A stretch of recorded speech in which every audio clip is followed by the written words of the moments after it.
This week's episode of The Totally Rad Show is brought to you by Squarespace. GoDaddy.com. And Netflix.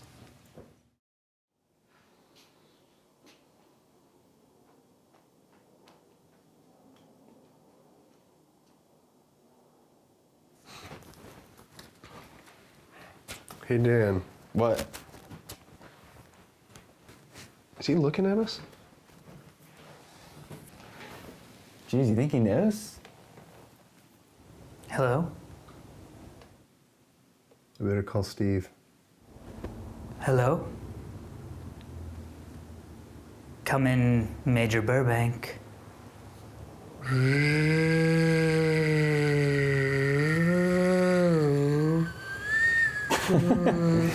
And he's back to his old self.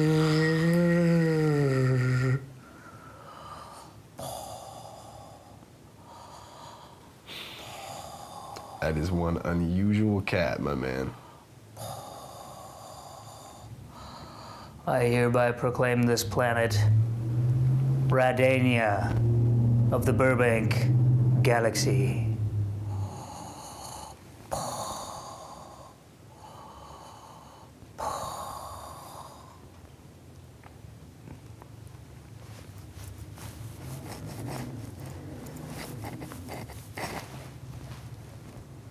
That one's for free.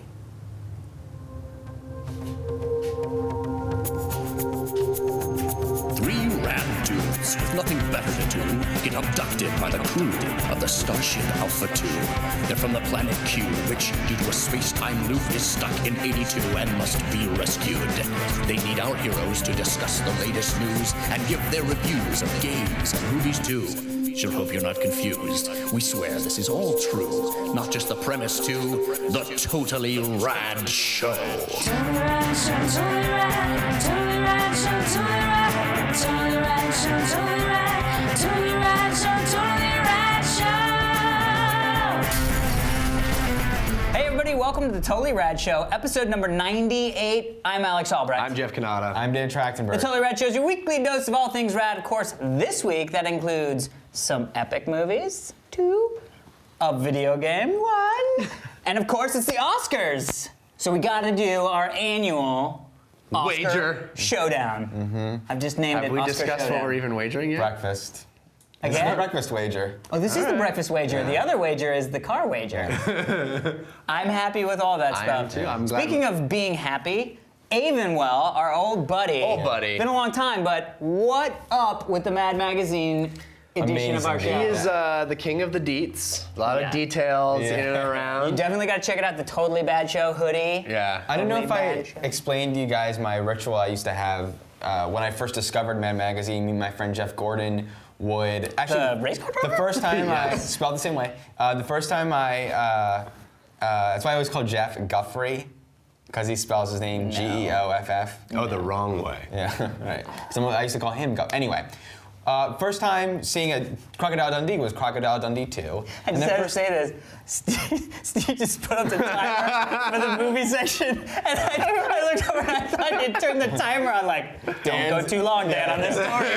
Anyway, so I saw Crocodile Dundee 2 before, because it was PG-13 and the first one was I R, remember that. right? And then I got my first Mad Magazine comic, and that started the ritual of we would rent whatever the movie was that Mad Magazine would do. We'd watch the movie, pause Yes. it, read up until I think that you did point in tell the us Mad about that, Magazine, yeah. and then continue and just see how they trumped the movie. Those were great. Those in were fact, really they might good. have some Still really great. good intro ideas in there. We should be reading that. So we should really go back to the... I would love to read Mad Magazine now. You know what Is it still going on? I had Yeah. Al Jaffe Laughs. And it was just a compilation of like a bunch of Al Jaffe cartoons. Yeah. And I read it, I must have read that 100 times. Every camp out I went to, I brought Al Jaffe Laughs. Is he the guy who does the back, Al Jaffe? He may be. I don't think he's the guy who does the back. He does a No, lot he of the does. interior cartoon. Yeah. He's like 100 years old now. Oh, that, okay. Yeah. Right on. Yeah. Well, how about we start talking about some fun stuff, people? Yeah. Let's go mad.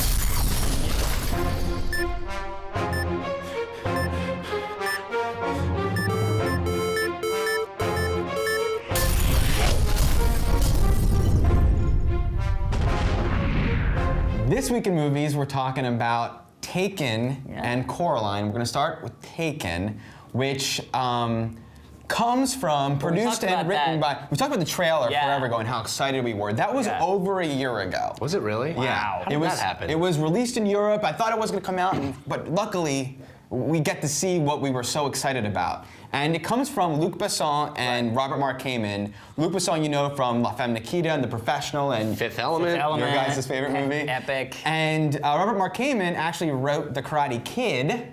Ooh. But he's since done all of the sort of Luc Besson produced action films like Kiss of the Dragon and Unleashed. Right. Transporter, those things. So Transport or Luc Besson did produced it. Transport? Produced Wow. it. Did the Luc- He doesn't direct anymore, right? He just produces. Yeah, his last movie was Angel A. I think he said that was going to be his last movie. That was that black and white movie. Yeah. Cool, I like that movie. Anyway, so Taken is about Liam Neeson is a retired government spook type who has since become a bodyguard, and his daughter is taken in Europe, and he goes to get her back.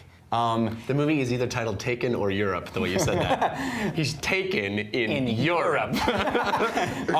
It's directed by Pierre Morel, who is the cinematographer on Unleashed, and directed District B13, which was that parkour movie. Yes, which I have not seen, but you saw. I saw it. It was okay. But it's parkour. It was parkour. Jeff, what did you think of Taken? Were you taken with Taken?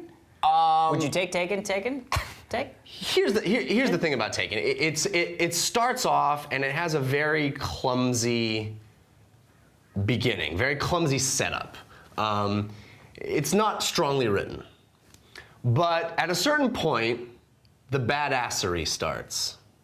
And once the badassery starts, and there's a lot of badassery in this film, it's really fun. Let it not be said that I am a guy who can't detach from logic and then just enjoy a movie, because sometimes it clicks for me, and this is one of those movies that clicked for me where I had a blast watching Liam Neeson be a badass, which is what 90% of this movie is. There are some huge plot holes, there are some ridiculous things, there's some kind of poor performances. I'm looking at the daughter who runs in a really funny, weird way. Maggie Grace from Lost. Yeah, she runs like this for some reason. I didn't notice the Murloc run. Weird. But Can't wait till you're running in the movie. Someone. I can't wait either, Dan. Anyway, I will sum up just to say that Liam Neeson sells it in a way that few actors do, and he's just a badass who does badass things from the moment the S hits the F, and that's fun for me.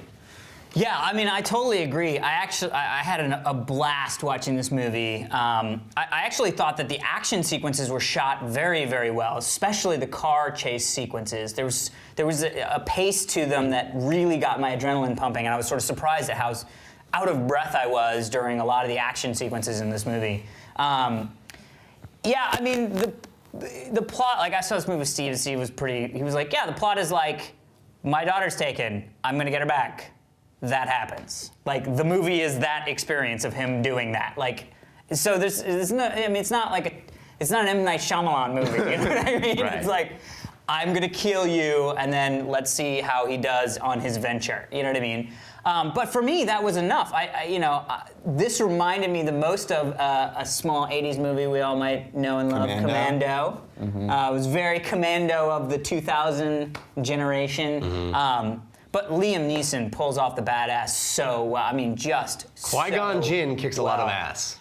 The first time you see him actually putting hands on a bad guy, the whole movie for me, I was like, whoop, I'm in. For me, it was I'm that ready. monologue. When Well, he the on monologue, phone. yeah, I mean, that's... Which is the trailer. Unfortunately, trailer. but fortunately, because it gets asses exactly, in seats. exactly. So I say awesome movie, but you gotta let a lot of stuff go, Yes. writing-wise. This movie is awesome. Yeah. I mean, it's awesome. Awesome in I'm a teenager and I just walked out of this movie with my friend and we can't stop talking about it. And Yeah. the next day I'm describing it to every single person Yes. I know. Yeah. Awesome. Yeah. I no longer, I used to think when I think of the word badass, Samuel L. Jackson comes to mind. From now on, whenever somebody says badass, the word picture I get is Liam Neeson in this movie. Yeah. Incredible. I didn't love the photography. Actually, some of, if not all, was digital. I green screen. didn't love it. I actually didn't like the camera work as well. I kind of wish there was more momentum, movement. It just felt a little bit still and jilted. The actual literal Stilted. choreography. Not jilted. It wasn't your lover. Still and stilted. Still and. Whatever, it Yes. doesn't matter, go. Keep going. I don't know what I was trying to say, but I was not jilted by it. Maybe I was actually. Maybe it was. Anyway, the actual fight choreography, this is the opposite of action porn, as you've coined, sort of. Like, if you could watch any of these action sequences on their own, they'd be, I've seen better in Bourne or Bond or Jackie Chan, whatever. But that you have Context. the moments that Liam Neeson delivers on, and the writers deliver, and I agree the writing in the beginning is or the performance. I thought the writing was whatever. really good. There were some clever moments. But there's some. There's two moments in this movie where it does a very Joss Whedon-y thing to say this is the genre. This is Commando, Death Wish, whatever. This is a revenge We're film. embracing. And then we are going to do something that genre never does. We go to certain places that they don't do, and those are so satisfying. And they make those action scenes so much better because it's Liam Neeson, who's just the most brilliant casting call ever, and he delivers. You know what's weird though about the beginning is how they go to great lengths to set up several very valid reasons why this particular girl could be taken. And none of them are the reason. It's completely random, which makes his paranoia about her being taken seem completely unrealistic. I will say, one of the things I was thinking was, if you had a 17-year-old daughter who was going to go, this is the worst tourist film from Europe ever. Because literally it's just, I'm going to go to a major city in Europe and I'm stolen. Like, because his and worries, 5 minutes after I get his there. worries are really not founded in any kind of realism. It's not like she goes to. But he's just paranoid. overprotective. It's not like she goes to Venezuela where there's. She goes to Paris. But she's extraordinarily wealthy. Mexico and City. She's extraordinarily wealthy, and her dad has a history of screwing people over. So those. You could think that those would be reasons why she might get abducted, but no. No, she's just pretty. Anyway, so Taken. Yeah. We were Taken with Taken. We were. Next up is Coraline, which comes out this Friday, February 6th. And Coraline is based on a Neil Gaiman book, and Neil Gaiman is famous comic book writer of Sandman, and Also a novelist, Gods of Monsters. Yeah, you guys have read his books. American Gods. And has recently been doing movie stuff. Mirror Mask was based on his book, which is very similar to Stardust, wasn't it? Coraline. Oh, wasn't Stardust one was of those based on? books? Yeah. But anyway, Coraline is about a young girl. It's a stop motion animated film Directed from the by the director. So Henry Selick, who did Nightmare Before Christmas and James and the Giant Peach. Directs another.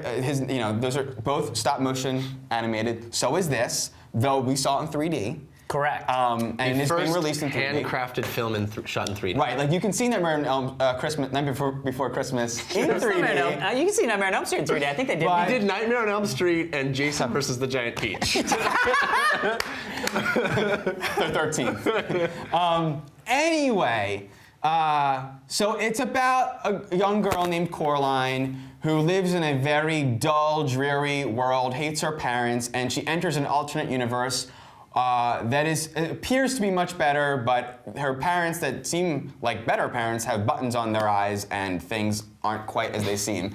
It's like Alice in Wonderland or Wizard of Oz. Yes, very much so. Mirror Mask, Labyrinth, whatever. That kind of flick. Girl follows something down a rabbit hole and weird stuff happens. Right. Yeah. What did you think of Coraline, Alex Albrecht? Thank you, Tully Rad Show. Thank you, Dan Trachtenberg at the Tully Rad Show. I enjoyed Coraline a lot. I really dug the 3D stuff, and I think it was because they didn't do tons of those like woo poping out. It was just like, this is how you're going to experience this movie. Yeah, you know what I mean? Like, bless you, my son. Hey, when the Pope blesses you in 3D, that shit is real. I'm just saying. Shit's about to get. So yeah, when we did My Bloody Valentine 3D, it was sort of like, there weren't enough like Yeah, but that's because you don't That's really the want to only watch reason that you're there. movie in 3D. There's no benefit from it. I actually thought this was really fun to watch it, experience it in this sort of three-dimensional way. I thought the story was really interesting. The characters are really great. I thought all the voice acting was pretty good. I didn't really love John Hodgman as the father, especially the the other father, because he seemed so not interested. I was like, why would she be in? The thing I will say about this movie is, it is fucking creepy.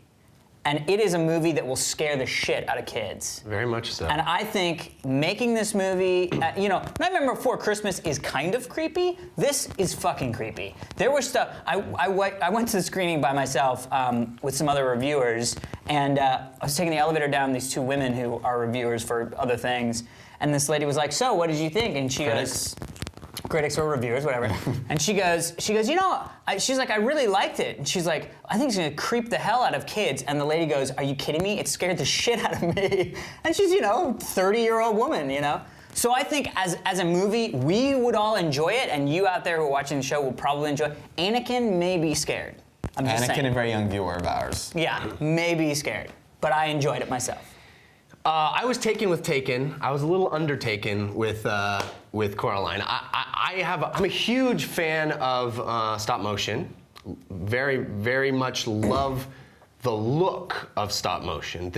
That diorama reality is so wonderful to experience. It's got such a realism that you just don't find in any other kind of, because you feel like you can reach out and touch that stuff. Because you could. Because you can.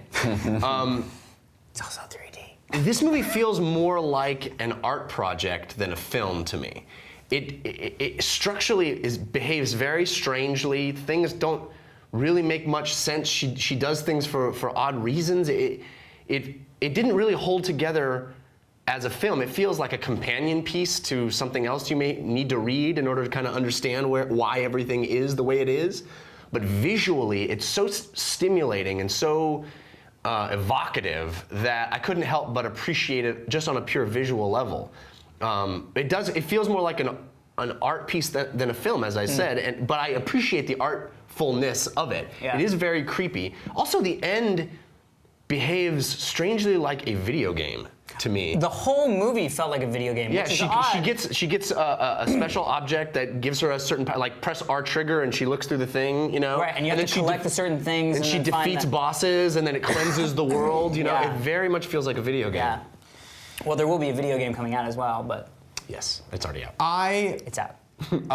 Completely agree with Jeff on this one. What about me? You didn't enjoy it? I didn't. I was very bored watching it. Was it creepy? It's creepy, but I don't find it exceptionally creepy. Okay. I think Nightmare Before Christmas is pretty darn creepy, and it seems like every kid's movie is. I think that's sort of like a rite of passage. You see these movies that are sort of on the fence as a kid. You're like, that was like Peanut Butter Solution. Like, you see that's creepy movies beyond that the traumatize you Ghostbusters in was a like that for palatable me. way. That doesn't even Ghostbusters see was the like that for me. fence from Right. where it's standing. Peanut Butter Solution is so batshit crazy. So anyway, Another movie. So you were completely. undertaken as I well. also was so underwhelmed. I tend to not like this genre. I didn't like Spirited Away. I didn't like Pan's You Labyrinth. just turned off a lot of our audience. I know. I like other Miyazaki movies though. I don't like when it's the plot is just a device to see magical things. That's very much what this movie is. Right, and there's exceptions to this rule, but in general, there was no setup, and you said a version of this, but there was no setup and payoff. There was no, what's great about Goonies is that Data's got all these weird objects on his body the whole time, and you think he's just this kid who made these gadgets that don't work. And then in the end, the weird thing, punching glove that comes out of his chest helped them out of the situation. So in this movie, she got an object that second, and the next second she's using it. It wasn't set up earlier and then paid off later. There was no special trait of hers like Harry Potter that comes to help her later on. It was just happening. It's true, because at the end it was like, be clever. There were bats. When she that used the happens? bats in the movie theater that were set up the instant before. Whereas she went to that movie theater previously, she should have seen the bats there and be like, "Oh, weird that there's bats here." And then the later scene, it should have been a recall. And there's whole using characters that are like that. The Russian gymnast character. What is his deal? You know, I would love to Yeah. know. So you're right, it is an experience, and I did love the gray day, the overcast day look. I feel I've never seen in one of these movies, but it's totally bored. Yeah. Anyway. I think there's something that I wouldn't go that far. I think it's an experience visually that is really interesting to see. I had a good time. Especially I will say, in 3D. yeah, from beginning to end, I actually did enjoy the movie. I wasn't blown away by it at all, but it's creepy. Well, you don't have to take our words for it. Watch it yourself.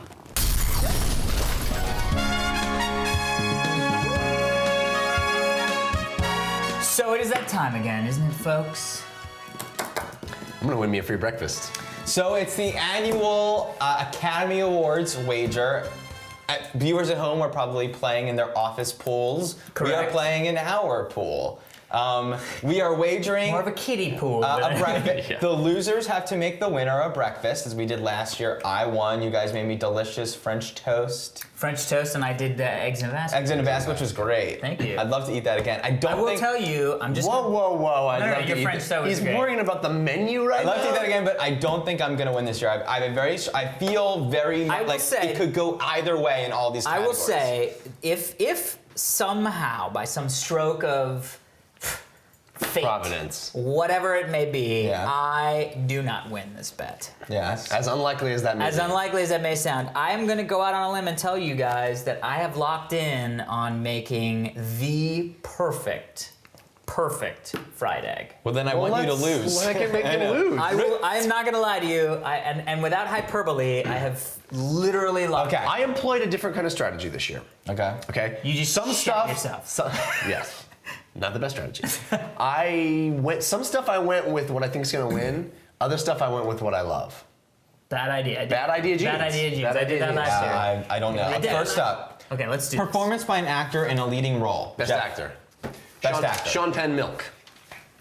Mickey Rourke. Frank Langella. This is. I think Frank Langella's hold on. performance Here is- you go, is though. amazing. That is the only place that the Academy can award The Wrestler as a movie. Exactly. So, best supporting actor.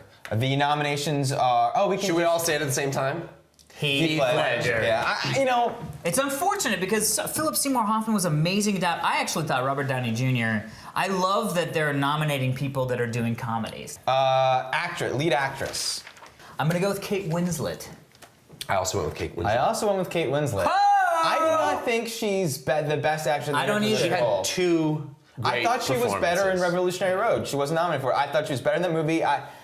She was great. Dude, she's great in the Meryl movie. Streep could win. I just feel like she always She wins. Just won the SAG Award. She gave the best performance of the year. She just won the SAG Award. Right, but here's, I think that if it's not Kate Winslet, it's going to be Angelina Jolie. that would not be. I don't think so. Okay, I think whatever. Angelina Jolie's like the Visitor, Richard Jenkins's Visitor. Okay, supporting actress. Supporting actress, Jeff. Penelope Cruz. You love this is a love vote also. I love this vote, but I also think it's actually going to be the one that wins. Viola Davis. I'm with Viola Davis too. Now let me say, while I didn't love Vicky Cristina as much as you, she was the best part of it. Animated film, we can all say at the same time. Wall-E. Art direction. I went with Benjamin Button. I will go with The Curious Case of Benjamin Button Why?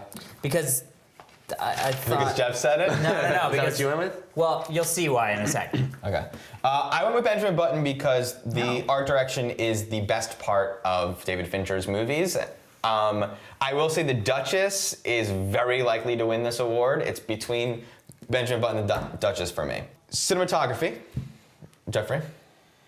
My long, winding, downhill slope of You might- Slumdog Millionaire starts now. Yeah. I'm going with The Curious Case of Benjamin Buttons as my trend du jour. If I had to take one movie off of the Best Picture list, it would be Slumdog Millionaire. Yeah, me too. You're speaking my But I think language. it's got the zeitgeist. Everything you just said, parroted. I think I put Benjamin Buttons. I feel like the cinematographers. Now you see why I put it up I feel here, like too. cinematographers like that, and Slumdog was shot digitally, and I don't know if everyone's on board with that. I will say the one red herring in all this. Oh, by the way, who I'd want to win, what I thought was the best cinematography of the year, is Dark Knight. All right, costume design. I went Australia Interesting. Duchess. I because went there was always Duchess that also. one little like what? Directing. Slumdog. Yeah, Danny Boyle. Danny Boyle. Gus Van Sant. He needs I think this is going to be one of those years where the Curious Case of Benjamin, this is what I'm going, my gut feeling. Curious Case of Benjamin Buttons sweeps a bunch of them, comes out as the most awarded film. And Slumdog Millionaire doesn't really get that much because sometimes there is that burnout quality. A little backlash. There's a little bit of backlash. And Milk, Sean Penn just won for the SAG Award, and so maybe it's one of those things. What I'm hoping is that the Academy sort of goes, oh, maybe the Slumdog Millionaire, maybe we should recheck it. Yeah. And end up going Gus Van Sant. And what you're referring to is Slumdog Millionaire won every category in the Critics' Choice and the Golden Globes that we're speaking of. Right. So Jeff and I are going. We think that's well, the trend. If that's The what's trend. happening. That's what's happening. I didn't like the movie, so I didn't see it. I mean, I liked it, but I didn't love the movie. That's why I No, don't you see saw this it. happening. You don't see it happening. Yeah, I don't see it happening. So it's hard for me to vote that way. But it seems like I'm in the minority, so I want to. I know. You bet with your head, not your heart. Yeah. Documentary. Or your groin. Documentary, I have nothing to base this on. The only documentary feature that I'd even heard of on there was Man on Wire, but I didn't go with that. I just randomly picked Betrayal because it sounded So dramatic. Jeff went Betrayal. I did Trouble the Water. The only documentary on this list that I saw was Man on Wire, and I do not think that is Academy Award winning.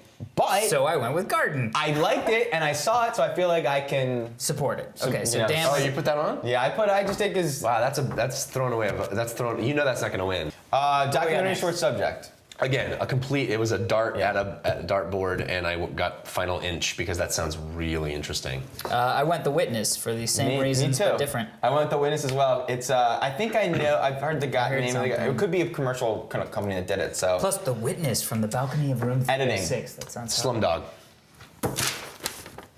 Editing. Frost Nixon. yeah, Slumdog. It's gonna be Slumdog. It has the most obvious editing. It has the only editing Right. that you can see. Right. Foreign. Just saying. Foreign. I went Waltz with Bashir. Really? I went with The Class. I went with Waltz with Bashir too. I It won the Golden Globe and the Critics' Choice. All right. Oh, none of this is stuff I know. Makeup. It's going to be Benjamin Button. Yeah, Benjamin Button. Yeah. Score. Slumdog. Slumdog. And I do not feel that way. Slumdog. Yeah. OG song. Original song, Jai Ho. I used a little psychology on this one. 2 nondescript songs from Slumdog will cancel each other out, and Wally will swoop in. Peter Gabriel, everyone knows Peter Gabriel. Yeah, but it's not voted on by everyone. It's voted on the people who. I think those songs will cancel each other out, and I went with Wally. So you did Jai Ho? I did Jai Ho. Not Osaya? Yeah. Okay. Jai Ho's the one that won the Golden Globe, and Okay. I actually do enjoy it. I went with Jeff, Down to Earth. I totally think one of those could win. If there was only one of them on there, I would definitely pick that. We'll see. But my again, friend, I'm starting to think of the blowback. Best Picture. Slumdog. Benjamin Buttons. Milk. I hope Milk wins. Yeah. Yeah, So Milk would be a great pick. Funny, it sounds a lot like if you win this, I'm very happy. Because although I want you to cook me a fried egg. Okay. So now we get into a category I cook more that fried we eggs are than finally able to participate in. So we just Yay! spent 2 hours watching Really the cool. Smart Oscar-nominated idea. live-action shorts and animated shorts. I'm pretty sure they are available on iTunes, so if you're interested, you can check them out. You might be more interested. There's some that you really should see. This is the first time in my life that I've ever actually been able to make an educated vote on these short subjects because, and it's so cool that now with the advent of iTunes, the average person can see any of these that they want to. Yeah. So let's do the live Animated action. short. Or Now this is where I really went with my heart. I really don't think this is gonna win. Yeah. And I went with This Way Up. Me too. I love it. I don't think it's gonna. I think Really? it's I went with the octopus one. Live-action short, where do you sit? Now this one I did not go with my heart. I went with what I think is gonna win, which is Toyland. Toyland, yeah. I went with what I thought was the best of the bunch, and I was On the Line. I went with On the Line too. I love On the Line. Should we describe the? I guess go. No, read. people need to say. I think people should definitely see On the Line. I really liked what's her name on the pavement. What's it called? Manon on the Asphalt. pavement. I on loved the it. asphalt. It, Yeah. it really spoke to me. And Well, the the pig. pig was the pig. hysterical. The pig is very The pig fun. is a very, I would be so happy if those people win. The guys If any of actually, to be fair, if any of these besides New Boy, if Yeah. any of these win, Besides I'd be New Boy. very happy. New Boy was not good. It just was okay. It just was okay. yeah, it was not good. It just was average. okay. Sound editing. Slumdog. No, Iron Man. no. You guys, Guys, We don't know how to play lose the these game. categories. Wall-E wins for sound editing, sound mixing. Ben Burtt, the guy who did Star Wars, is one of the most famous sound people. Right. And he hasn't been nominated for something in a long, this is I fucked this is up. Ben Burtt's award. This is sound editing and sound mixing. Well, You just got schooled. Yeah. Just get schooled, but Dance style. That's the Trachtenberg camp of logic. VisFX, we should all say at the same Benjamin time. Button Now, I'm Alex, kind of yeah. regretting my pick here. for a screenplay. Yes. I wrote Slumdog down, Yes. Okay. but I'm gonna put Doubt. I'm gonna put Doubt. Because look, it here's the issue. deserves it. It is down, Yeah, Jeff. here's the problem. Doubt, and I look at both Doubt and Frost Nixon, I am and I choosing go, Frost they Nixon. could completely vote for those. Frost Nixon. That's right, Jez. But John Patrick Shanley got snubbed such a big way for directing and Best Picture that this is the same guy, Same thing for Frost Nixon. and it's almost Oh, like but winning nominated. for writing the play also, and he deserves it. It's a beautifully I written want film. you to be right, my friend. I think Frost Nixon. Did you vote for Frost Nixon? Yep. You could be right. I went with Slumdog. It won the Yeah, Golden you Globes. could definitely- All right, original What are you screenplay. doing? You don't need a challenge. Original screenplay, Jeff. We got I went with Milk. Me too. Me too. Well, really, what it I'm excited. I feel like I know more this year than I did last year. And I feel- think that might be because we saw so many more of the Oscar-nominated movies. I don't know. I feel like we saw the last year too. But Dan and I could go head to head on the swing votes. If it goes your way, we're We're out. screwed. It's Yeah. you all the way. No, that's what I'm hoping for. I think the big takeaway that people should have from this segment is go see a few of those short subjects. definitely. You know, Yeah. The Pig is very entertaining. Pig is great, and This Way Up is an animated thing. If you only see two, I would say The Pig and This Way Up. I would agree with that. Presto, definitely. If you haven't seen Wall-E, it was the Well, short film yeah. in front of Wall-E. So. Most people have seen it. And that it's a 2-minute The thing. The Octopi is really actually is quite good. really fun. Not Best Picture worthy, but I think. Well, I think- great. Yeah. Because dude. You are. That's true. We shall see you.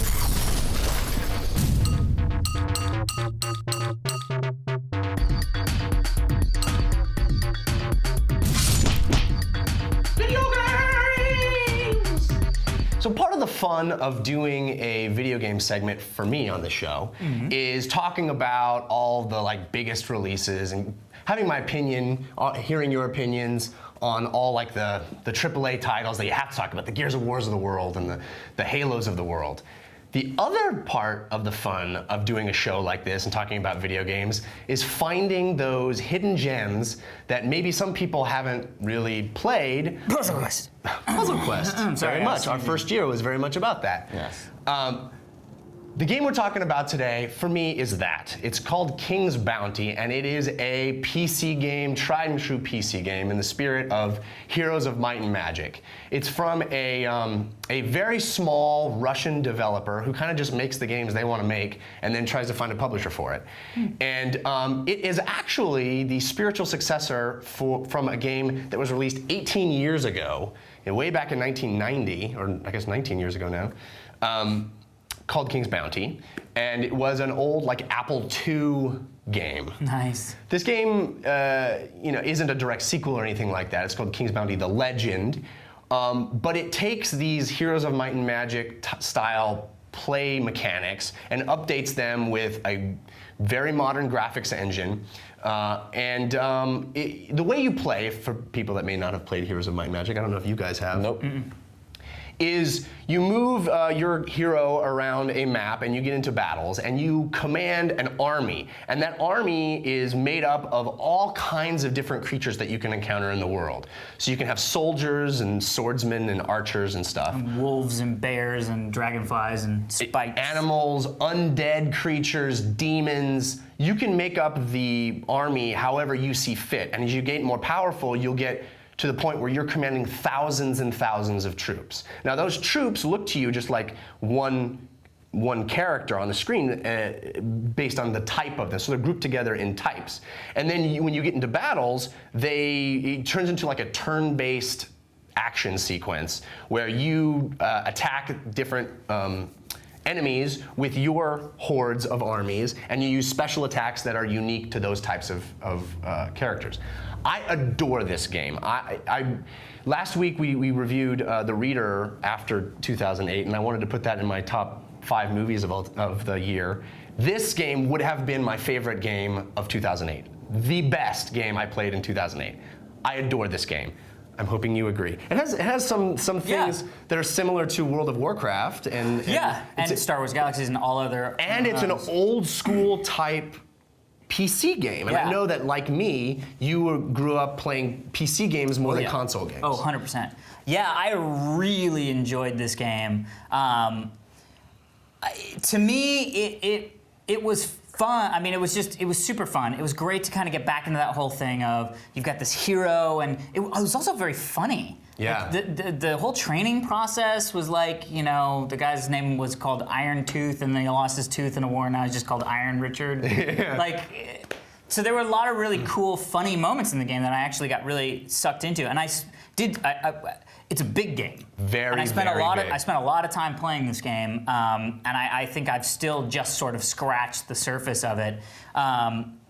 There were a few things that it did really, really well. I like the idea that you could, and it took me a second to realize this, but that you would actually be gaining not even experience points. In WoW, it's sort of like the analog is talent points, but you basically you find those in the world. Right, there are runes in this game. There's runes in the game, and then as you collect the runes, you can unlock different abilities and different, buffs in different things. And it really customizes your character. Really customizes What class the did you character. play? I was a mage.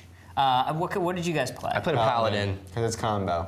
I figured as well. I figured I you'd be a always play paladin. a You are a paladin, paladin, but not you as a person, but Yeah, I always your play one. character is.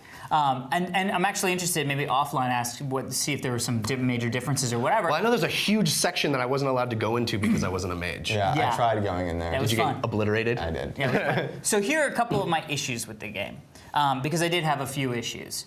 I didn't really like so much I loved the gameplay. I loved the story elements. I loved the combat system. I thought was great. I didn't really love the fact that you had a certain amount of a character. It seemed sort of like a non-necessary thing. It just added a number, multiplier, whereas it could have just as well easily been the levels of the characters, that they have more hit points. I mean, you could have just been one and had more hit points. The cool thing about that is that when you're attacking them, you have to decide, well, if I knock them down in numbers, they're actually going to do less damage to me.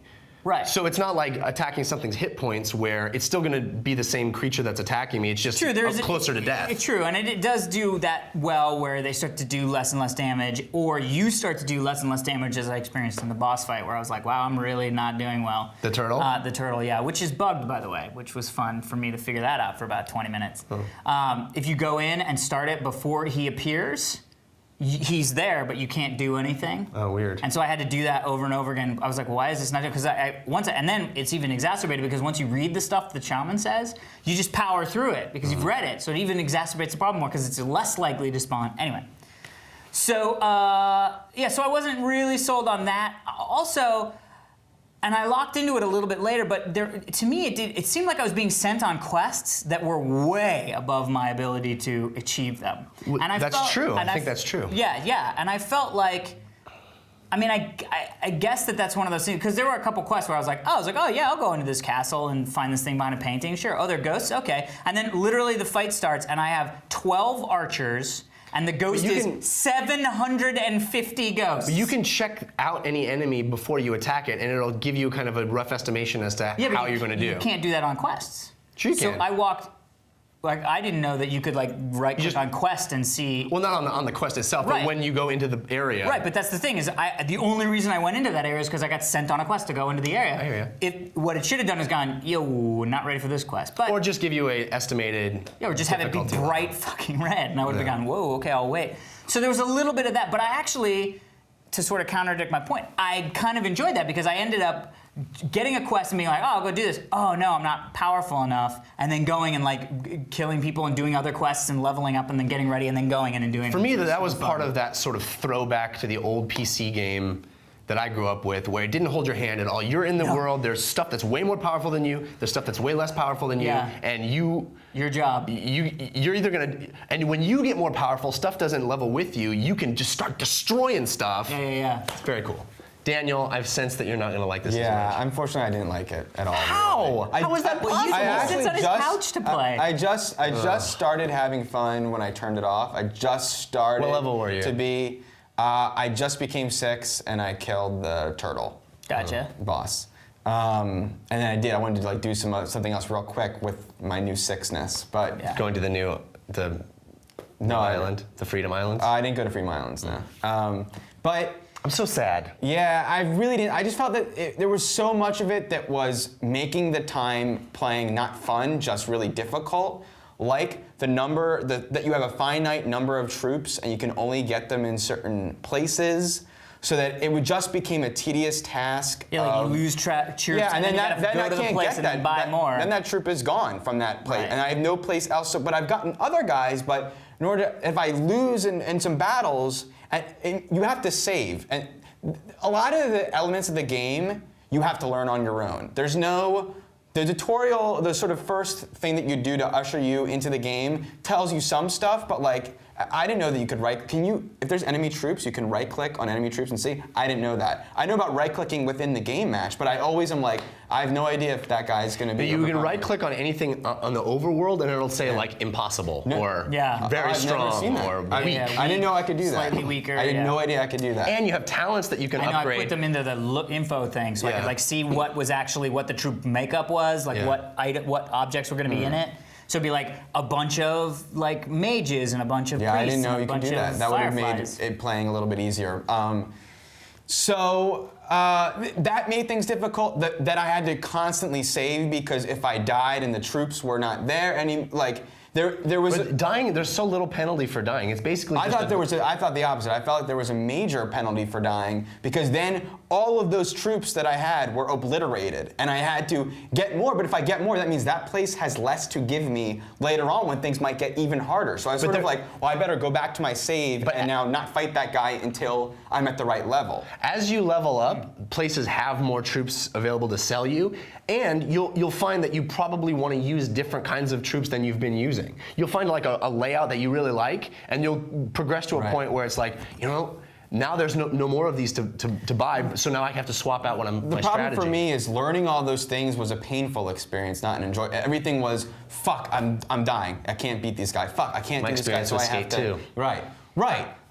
But the problem with this is that there was also no immersion. So I didn't know why I was doing the things I was doing. I never wanted to do them because, yes, you're reading a quest, which is not the most enjoyable way to get a story, but the score is the same score no matter. Someone all of a sudden can say, and then he drops the thing, and you've drunken the potion or whatever. It's like the score doesn't like, okay, now something bad's happening, or a new quest in a new area is a now evil score. It's just the same score and everywhere you go. The events of the game never change. Like the mood never changes. It's like it's a lot like you're playing tabletop D&D by yourself. Right. And you have to leave it all to your imagination as to putting on a feeling to what you're doing. And Well, I think you were right in the first half of the sentence, in the sense that it does feel a lot like you're playing tabletop D&D, but I found myself very immersed in the world.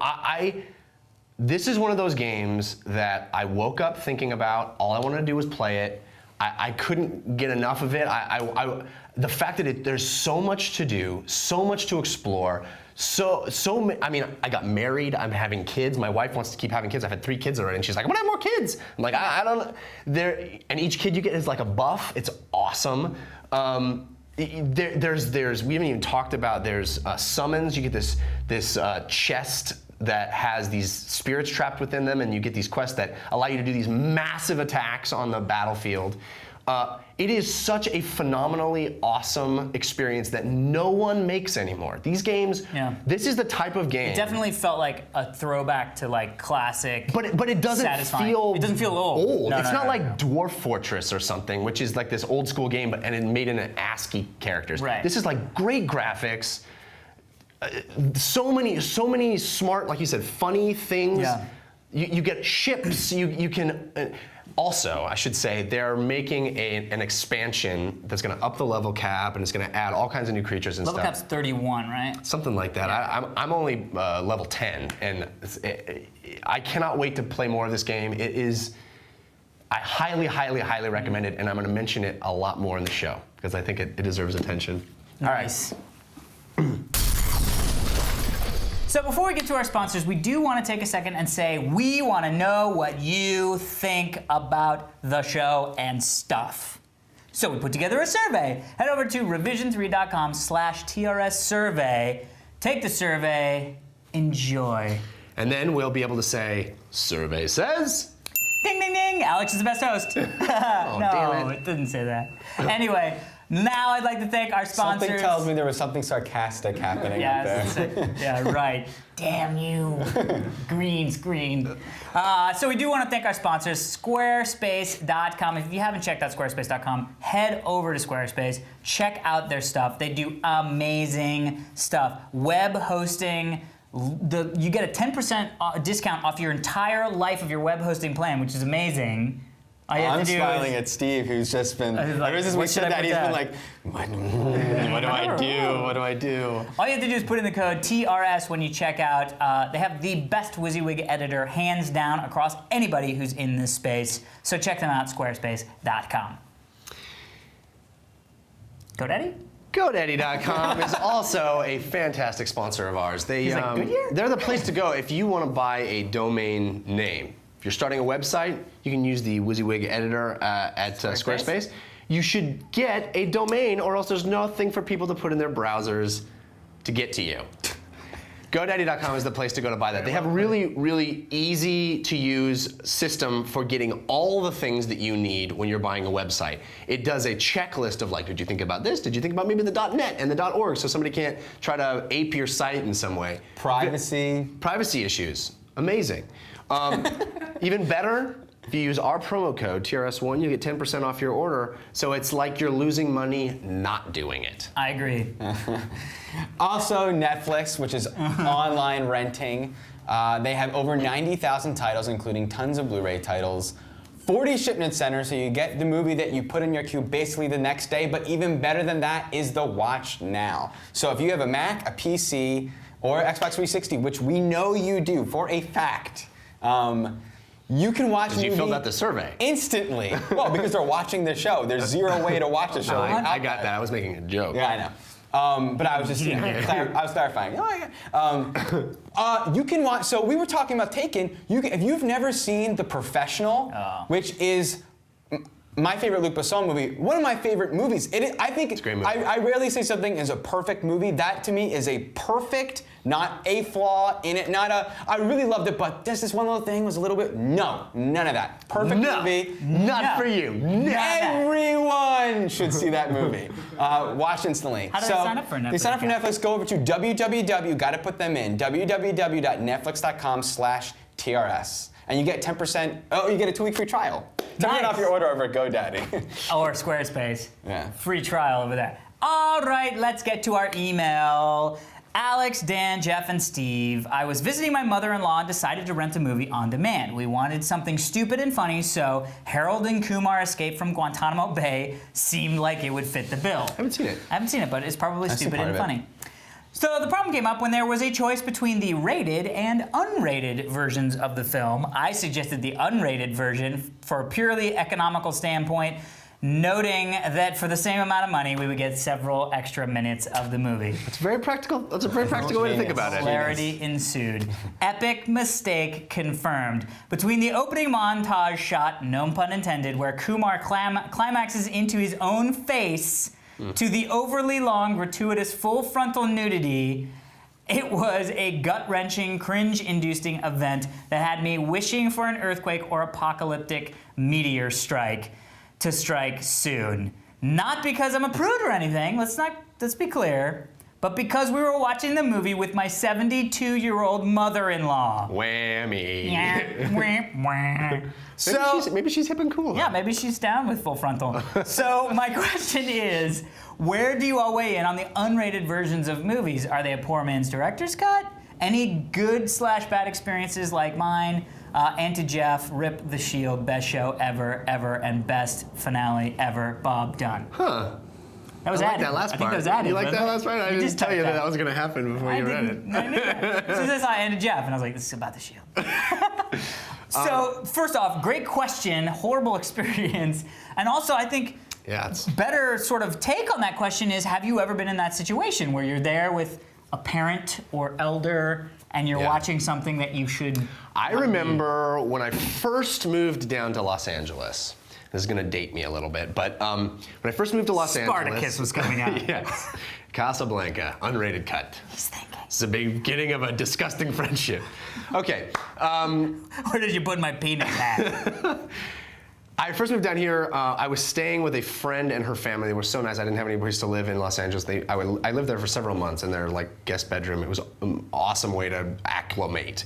But we were here right when the South Park movie was released in theaters, and as a family, everybody decided to go. Me not a part of their family. Right. We all decided to go. So I was with my friend and her parents, who are actually really, really cool people. But I had just started living there, and I didn't know, you know. And the South Park movie, you know, it's like, where's the clitoris? And Saddam penis. Yeah. And it's like, I'm laughing, but I'm laughing a little too hard, maybe, to that I really think this stuff is really great and funny. No. What? No. Very awkward. I mean, I loved the movie, and her parents ended up really thinking it was funny too. But at the time, it could have gone either way, and I didn't know if I was just ruining my friendship with her and her family. Yeah. So that's funny. Yeah. It is uncanny to me how when I was a kid, I watched numerous movies. That is uncanny. Anytime there was a sex scene in a movie, our TV was like in the basement where the laundry, where people had to come. No. Anytime there's a sex scene, parents were walking by or parents were coming They down. have a sixth There was sense. no way, oblivious. They weren't like coming to see what else. They had to do the line. So I had to flip the channel real quick, like, oh yeah, this is good. My finger's always on the remote when I'm watching a movie. Like that always, it was so weird. And, you know, the first R-rated movie I was allowed to see, I saw many before I was allowed, but when I was permitted to see was Kickboxer. And I'd watched it 7 times, and on the 7th time, my mom came in while the stripper scene was on. From then on, no longer allowed to see the movie, and there was a knockout, never had a boner again. drag down fight between me and my mom. Like, I've already seen it. You're not shielding me from anything. I've seen it. So she had my brother, who was a technical guy, God. literally edit out that sequence, but he couldn't remove it, so he put recorded black over it, and then him and his friend were going, "Don't forget to do your homework." That is freaking hysterical. Awesome. The worst experience didn't happen to me. It happened to a good friend of mine in high school, Stevie, who went and saw the movie Kids with her mom. No, do not do that. Do not. Dude. Wow. Don't do that. Horrible. That's a movie I don't even want to go see with myself. And by the way, my parents saw the first Alan Kumar and loved it and called it clever, which... Don't. You can... And you guys are my parents. I mean, what? You guys are my parents? Is that what You you're guys saying? know my, no. No, I didn't know. What's yours? Bizarre. The only thing that really springs to mind, because there are a lot of sort of semi-uncomfortable where you're like, oh, it's an HBO movie, and my folks are downstairs, we'll just see what it is, and then it turns out to be like the Skinamax version of an HBO movie, and you're like, yeah, sorry about Basic that. Instinct. But I think what really knocked it for me was, for Christmas, I got my folks, and I wasn't actually involved in this, but I heard it later, which was interesting. But for Christmas, I got my dad the Stanley Kubrick Experience. Oh, Eyes Wide Shut. No. I don't think Eyes Wide Shut was even out by then. Oh. Or before then. Clockwork? So I'm away, and my buddy Will comes over, and my mom, my dad, my older sister, and my buddy Will, who's like my high school friend, come over and they're like, what should we watch? What should we watch? And my dad goes, why don't we watch Clockwork Orange? I haven't seen that in so long. And of course it's like the unrated version of all these Stanley Kubrick movies. My mom was like, what are we doing halfway through that movie? And everybody was just like this. Because you know how you get that thing where you just get quiet. You don't want to and be the guy uncomfortable? that says, let's turn it off. Right. You don't want to be the guy that enjoys watching it, and there's no right response. Yeah, and also I heard that my little sister was like 16. My little sister was like 16 and couldn't, whatever. And so this new movie was coming out called There's Something About Mary. And so all of her friends were like, let's go see it. Come on, Mark, who's my father. Will you take us to see it? And he's like, sure, I'll take you to see this movie. sitting there with a row of like 16-year-old girls watching There's Something About Mary, like, Dude, I'm What do the you- person no, who let's- allowed this what to about- happen. what is your... I have to. Speaking of that movie, I went with my high school girlfriend and her 7-year-old brother to There's Something About Mary. And her- In the end, he goes, "What was in her hair?" Epic. You're like, I no, look at her like, not my lie. brother. You lie. I don't even know. I think I. You lie. We don't hear you back there. We're stopping at So McDonald's. real quickly, let's touch upon the other part of the question, which Yeah. is, what do you think of unrated? Would you rather buy the unrated version or the? I mean, I don't buy. I've stopped buying DVDs. Okay, that's a different issue Okay. though. But I mean, like, is that a value add? I would. It depends upon the movie for me. I mean, I think there's certain situations, like if it's a crate like Rambo, the unrated version. that Dead just came out. Alive. Dead Alive. Well, that's the what it's all unrated about. version. Unrated. That's what it's all about. Yeah. Right. I mean, that's the cool thing is that those are the movies. But if it's like St. Elmo's Fire, I'm like, well, I don't really I could need care this about the next, Farrelly Brothers movie that's unrated. Like, come on, who cares? Well, if I have a choice, I'd rather see unrated. I tend to not be bummed if it's the rated version, unless it's a Dead Alive, unless it's a gory thing. Right. But obviously, I'd like to see it without any censorship, just as intended. I will say, in general, the director's cuts, or maybe not director's cuts, but deleted scenes.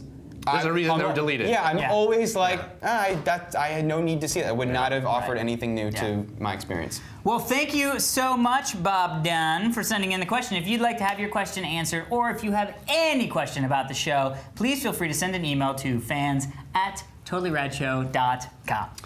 Or you could read our FAQ that I have to write. I should write that because we get the same Our question a forums lot. have a fact, sort of have a Kind of, read this. Yeah.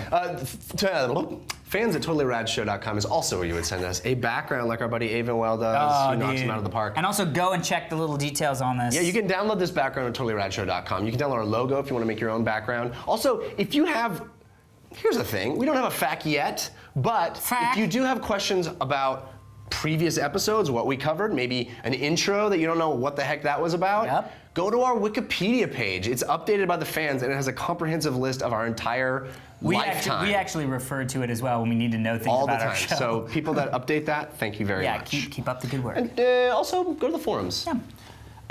Next week, also on the website is the movie we're going to review I see the slip for up. the following week. I can go ahead and tell you what that is. Why Next don't you week, just tell me the movie you're going to be watching? Next week it is, like Liam Neeson in Taken. Let it happen. We it happen. have a certain set of skills that are specifically make reviewing this movie.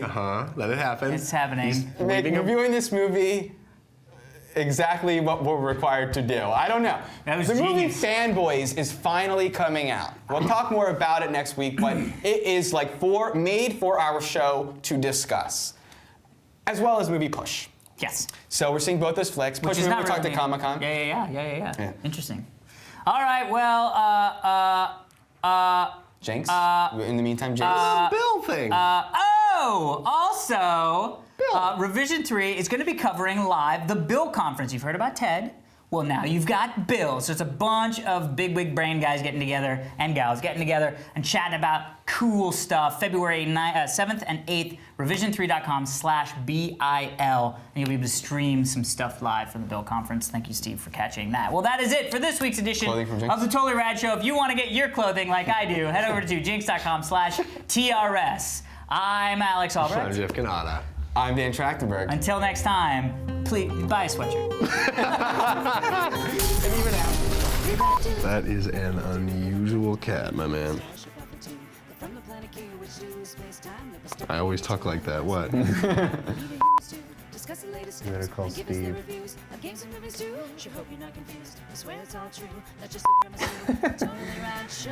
Yes. Back to adults. Did somebody call me?